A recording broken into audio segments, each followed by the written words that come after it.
Mga mare, Dinagyang Festival na dito sa Iloilo. Open na yung food festival ngayong gabi. Puntahan natin yan. Tingnan nyo bongga, may pa-arc pa yung entrance. Mga mare, ganyan kadami yung mga tao. First night pa lang yan ha. Ang daming nakapila, kakain nga sana ako pero walang pwesto. Sa ibang streets marami din, mga pagkain, mga inumin. Ang dami.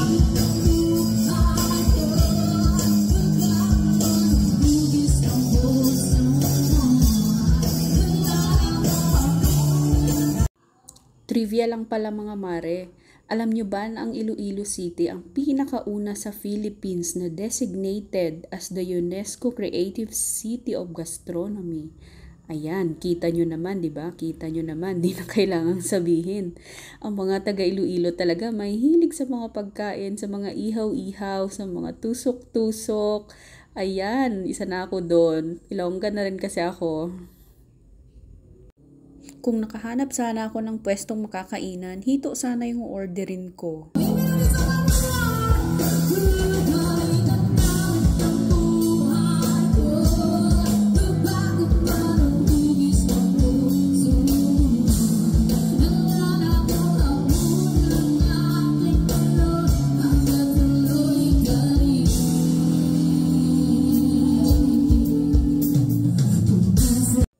Ayan, napagod nga ako dyan kakalibot sa food fest.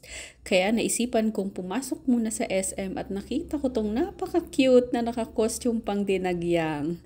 Gusto ko sanang kapapicture pero nakipagkulitan na lang ako.